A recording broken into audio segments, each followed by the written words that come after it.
여러분 혹시 386 세대가 왜 386인지 아시나요? 때는 386 세대가 30대이던 90년대, 그때 386 컴퓨터가 있었습니다. 1960년대생, 80년대 학번이었던 당시 30대들이 트렌드를 주도하고 있었죠. 게다가 한참 IT 붐이 일던 시절, 닷컴 버블을 탄 첫 번째 IT 세대입니다. 당시 빵빵한 신형이었던 386 PC처럼 창창한 세대였죠. 오늘날의 밀레니얼 세대처럼 당시에는 핫했던 386 세대는 지금 50대, 60대입니다. 회사로 치면 팀장님 이상이고 밀레니얼 세대들의 아빠이며 때로 우리는 그들을 꼰대라고 하죠. 그런데 여러분, 이 세대는 가장 의롭고 뜨거웠던 세대입니다. 영화 1987에서 강동원이 맡았던 역할, 바로 이한열 열사와 같은 세대죠.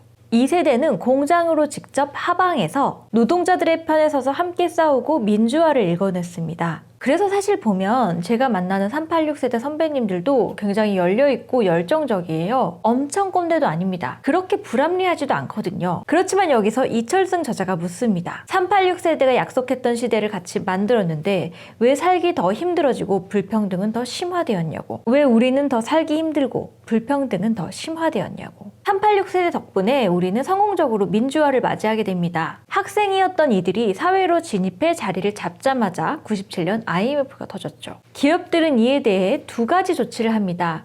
우선 신규 채용이 대폭 줄어들었죠. 이 현상은 오늘날 여러분들이 회사에서 느끼실 수 있습니다. 과장, 차장급만 잔뜩 있고 대리급, 사원급이 부족해서 일할 사람은 없고 명령하는 사람만 많은 것 같은 구조. 오늘날 기업들이 되게 역삼각형 구조죠. 두 번째는 사실 회사 입장에서도 자르고 싶었지만 당시 노조의 반대, 해고는 절대 안 되는 분위기가 있었던 겁니다.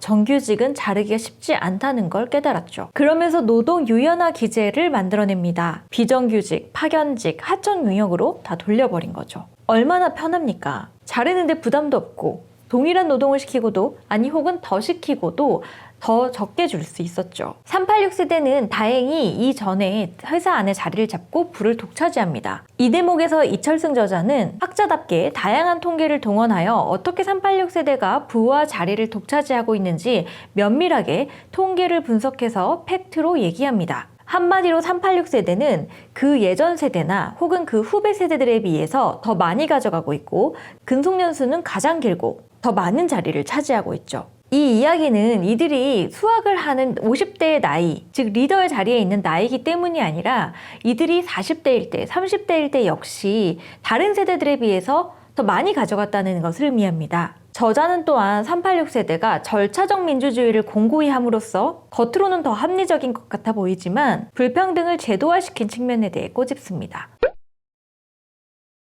이런 이야기들을 들을 때 솔직히 우리들 입장에서는 어떤가요? 자기들이 다 갖고 가고 사다리를 걷어차 버렸다는 생각밖엔 들지 않는데요. 사실 책에는 386 세대의 앞선 세대인 산업화 시대에 대해서도 나오는데 사실 이분들은 더하죠. 내가 주거 할 수 있는 집도 땅도 다 독식해버리고 문을 닫아버렸으니까요. 그리고 자기 식구들에게 상속해서 오늘날 흑수저, 금수저를 만들었죠. 솔직히 읽는 입장에서 화가 나는데요. 그런데 사실 이 책은 386 세대이기도 한 이철승 저자와 그 세대 선배들의 자조적이고 자성적인 목소리로 들렸는데요. 이 책이 처음에는 굉장히 학술적이고 그래서 검증하고 팩트체크하는데 많은 소요를 하기 때문에 좀 읽기 어렵게 느껴지지만 뒤로 갈수록 저자가 입 깨물고 하는 소리가 들립니다. 예를 들어 매년 사범대를 졸업해서 임용시장에 쏟아져 나오는 학생들은 1만 명이라고 해요. 그런데 그 중에 몇백 명만 정규직 교사가 되는 거죠. 나머지 인원은 1년도 안 되는 비정규직 계약서에 도장을 찍어야 하는 상황입니다. 하지만 정규직 교원들은 교원평가나 연공금, 연금 조정 얘기만 나오면 머리띠를 두르고 노동해방을 외친다는 거죠. 이들의 연공급을 조금씩만 조정해도 더 많은 정규직 젊은 교사들을 채용할 수가 있다고 합니다. 그런데 이 이야기에서 교사를 교수, 대기업 생산직 노동자, 공기업 화이트칼라로 치환해서 얘기해도 모든 시장에서 통용되는 얘기라는 거예요. 강사법 시행과 시간 강사들의 집단 해고 문제도 마찬가지죠. 이철승 교수는 심지어 자기의 1억짜리 연봉과 1,500만 원짜리 연봉을 받는 시간제 강사의 수업의 질이 그렇게 7배나 차이 날 만큼이냐라고 묻기까지 합니다. 대부분의 노동시장에서 소수가 성 안에서 견고하게 자기 몫을 지키고 성벽 밖에는 수많은 비정규 노동자나 파견직, 용역 이런 노동자들이 보호를 받지 못하는 상태에서 치열하게 경쟁하고 갈려나가고 있다는 얘기입니다. 하지만 읽으면서 두 가지 의문이 들었습니다. 첫째, 불평등이 꼭 세대의 문제일까? 세대 갈등을 조장하는 주장은 아닐까? 우선 세대끼리 해먹으려면 세대끼리 응집되고 연결될 수 있는가 하는 문제에 봉착하는데요. 예를 들면 그럴 수 있잖아요. 학벌로 쳤을 때 동문회를 중심으로 끼리끼리 뭉치는 것들이 가능한데 과연 나이가 같다는 이유로 386 세대라는 이유로 이 사람들이 정말 뭉쳐서 이해관계를 형성하고 있다고 볼 수 있을 것인가? 이철승 저자는 다양한 근거를 들어서 그렇다고 이야기합니다. 실제로 끈끈하게 얽혀서 서로의 네트워크를 통해서 이권을 몰아주고 도와주는 그런 네트워크가 공고하게 되어 있다. 예를 들어서 최근에는 많이 완화되긴 했지만 공기업 입찰 같은 그런 고급 정보 그들끼리 공유하면서 사실 굉장히 오랫동안 다 해왔다는 거죠. 또 하나 중요한 점은 이철승 저자가 생각하기로는 엄밀히 말해서는 세대 어떤 출생 연도의 문제라기보다는 동아시아적인 위계 질서, 즉 영공제, 학벌 지연 이런 것들에 기반한 위계 질서가 문제라는 건데 이걸 우리가 쉽게 예상할 수 있는 가시화할 수 있는 대상으로 보여주는 게 세대라는 거예요. 물론 그 나이 때 출생한 사람들이라고 해서 그 위계를 장악하고 있는 사람들은 아닐 수 있죠. 여집합이 발생하겠죠.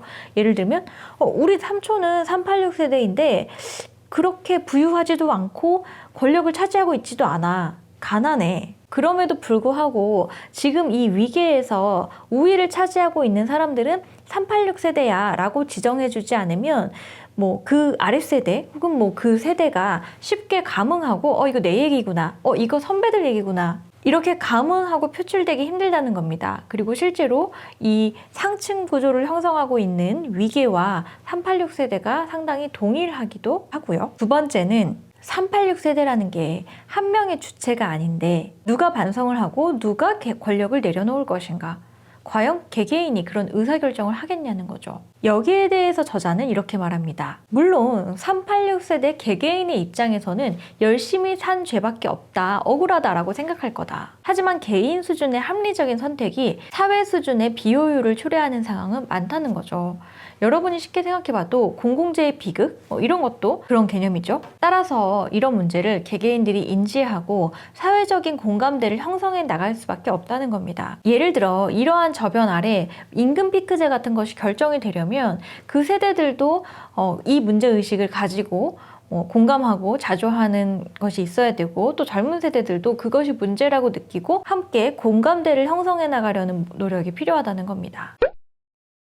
네, 여기까지 불평등의 세대를 소개해 봤는데요. 사실 사회학 책을 소개한다는 게 다른 어떤 책보다 조심스러운 것 같아요. 책에서는 수많은 변수와 다양성을 통제하고 고려해 가면서 논증하고 그렇게 이야기를 하지만 제가 여러분들한테 이야기를 들려드리려면 어쩔 수 없이 책의 내용을 좀 단순화시켜야 하고 그러다 보면 비약적 전개가 이루어지기도 하는데요. 책이 말하고 있는 어떤 메시지를 왜곡하지는 않았을까 조심스러운 마음이 듭니다. 그럼에도 불구하고 앞으로는 불편한 책들도 가끔 소개해보려고 합니다. 사실 저는 이 책을 최근에 보는 부부의 세계보다 더 재미있게 봤거든요. 흑수저 문제부터 왜 우리 사회가 이렇게 퍽퍽한지 내 삶이 왜 이렇게 힘든지 사이다처럼 시원하게 설명해주는 책이었습니다.